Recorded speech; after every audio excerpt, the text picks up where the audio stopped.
In one North London school, students acquire skills crucial to academic performance in an unusual setting, the sports field.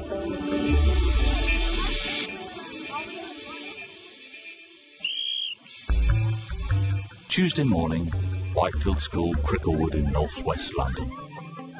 These secondary students are warming up for a sports lesson. But something more than PE is happening here. Students are assessing each other's performance in class leadership.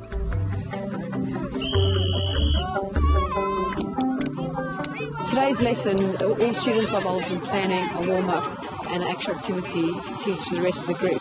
And there's 2 or 3 other students who have clipboards who assess the students' teaching and give feedback about how they plan their lesson. Anyone, any feedback you want to give from doing the lesson to the boys? We played some nice games.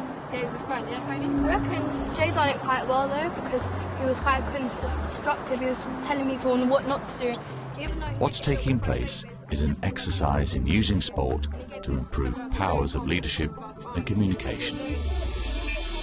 So how does it work? Whitefield is busy, bustling, thriving.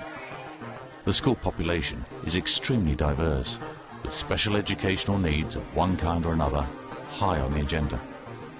About 50% of our students are on the SEN register and about 60% are EAL students. We've got 72 different languages spoken in the school and it's an enormously diverse population.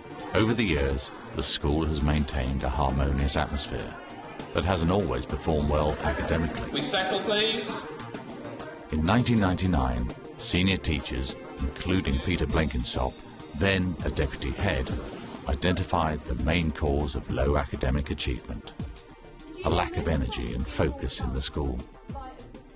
Under the leadership of the previous head, staff took what turned out to be a momentous step: to make a bid to acquire specialist status as a sports college.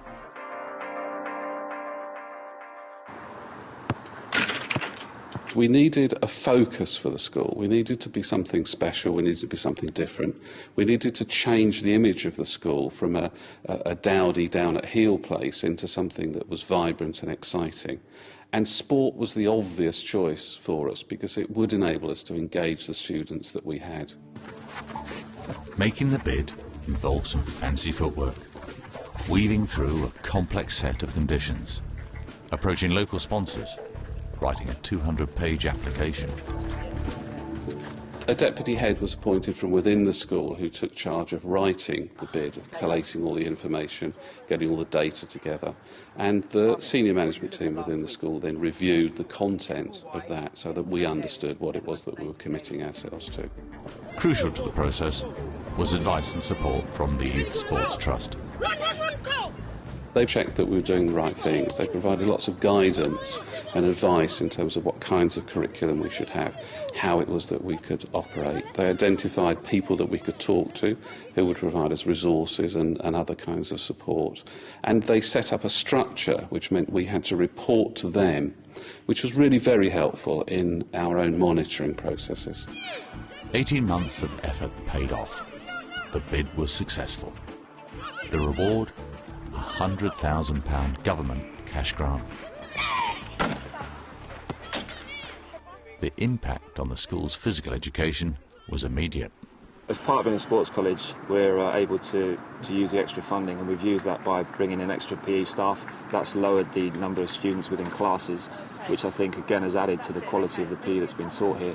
We've now got trampolines. Forward, much better, okay? Still remember to kick your legs back a bit because they're dragging you along it now. So there's now opportunities for students to do sports they wouldn't have done before. Okay, take a rest. The impact on school morale was no less great. The students changed dramatically. Their attitude improved immeasurably. They felt valued. They were able to talk about the school in a very positive way. This newfound pride in the school helped Whitefield staff identify another goal well beyond the improvement of physical education: to use sport itself as a teaching aid. Playing any type of sport encourages a range of key skills: planning, communication, public speaking, even basic literacy and numeracy.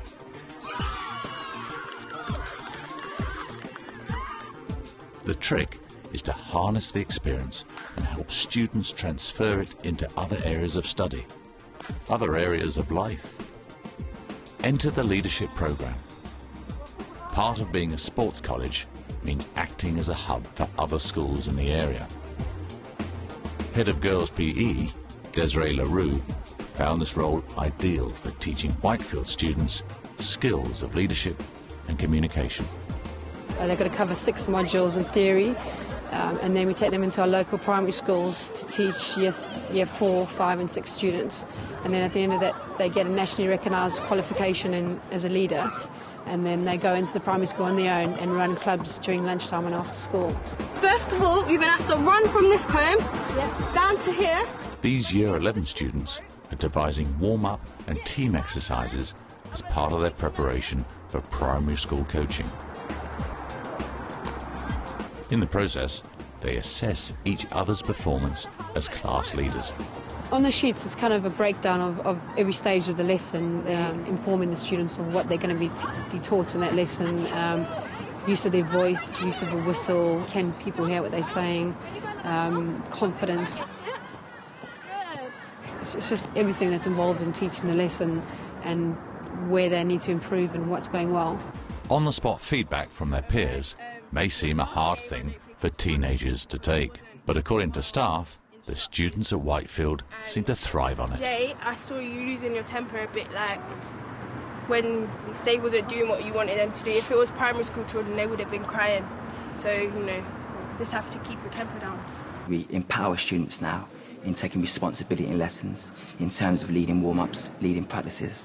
And I think that empowerment has really led to an improvement in the quality that students produce.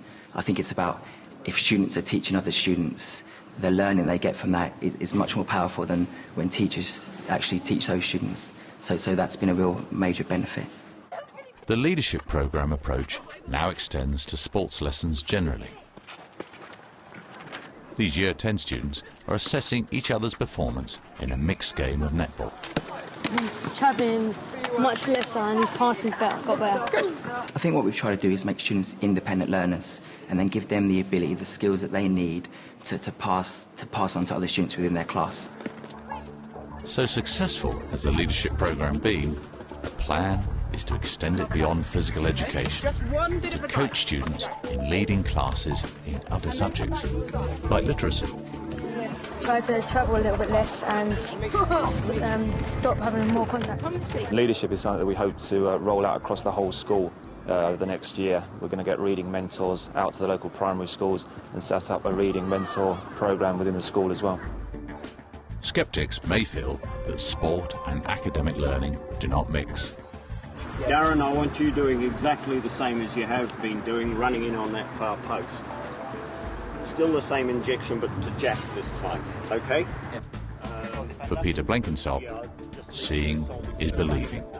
Indeed, he feels there's no limit to the potential that sport-based communication skills teaching can offer. The link can seem quite tenuous between good quality sport and high academic achievement, but Whitefield's an example of that process happening. We've been able to inspire students so that they can perform well. Attendance rates are up. Bullying is very, very significantly down. Our exam results are currently 42-43% 5A to Cs, when the time when we were awarded sports college status, they were 15. But there's one major issue. To work, this sport-led approach must involve the entire school. Yet sport doesn't attract everyone, and achieving full inclusivity is by no means straightforward. Whitefield faced an enormous challenge. The school population comprises a significant proportion of those who are reluctant to participate in traditional games-based sport, especially girls. When Desiree LaRue was appointed head of Girls PE, she was given the task of taking sport out of teaching time and into playtime. They wanted one person who was in charge of girls specifically, who could give attention, organise clubs specifically for girls, because generally there was more boys going to clubs and there was generally no girls at all attending clubs. So my main responsibility was to look at the issues, speak to the students and address them, get more girls participating in clubs during lunchtime and after school. The trick was both to desegregate traditional sports, like netball, and introduce new sports that could attract girls. But a major barrier to full participation remained: PE kit. Girls generally didn't like it.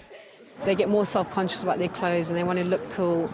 Muslim girls in particular wouldn't wear it. Also, a lot of students didn't really want to wear shorts because of religious reasons. The solution: get the female students themselves to design a new kit. They designed black hooded tops with the school logo on, and so they helped them want to wear the uniform because they actually designed the kit. They're allowed to wear jogging bottoms to cover their legs. Also, Muslim girls, they're allowed to wear their headscarves or the hooded jumper. They can put their hood up. The new kit seemed to do the trick. Before, it used to be skirts. It used to be really tiny skirts, I must say. And a lot of girls, and I was one of them, who said mini skirts, and jumping up and down was not me. And they actually then said, okay, then we actually can extend it to trousers, but it has to be according with our colours, which is blue and black. And we're completely fine with that. Another important group to benefit from Whitefield's inclusive approach is disabled students. Well, we're a fully inclusive school. It's very important to us that everybody has access to the whole range of curriculum, including sport. We have a designated teaching assistant in the PE department funded through the Sports College, whose responsibility it is that any student with a physical disability access this curriculum in the normal way. These boys are playing a game called boccia. The group's presence on the AstroTurf pitch is a regular part of the sports scene within the school. Thanks in general to the sports programme, mutual respect between students has become a dominant feature of the school's culture. On the artificial pitch, Year 9 boys are about to play a practice football match. They organise themselves with minimal supervision. If we're shooting this way, that's our left, and this is our right. So then you go on your right, and you go on your left.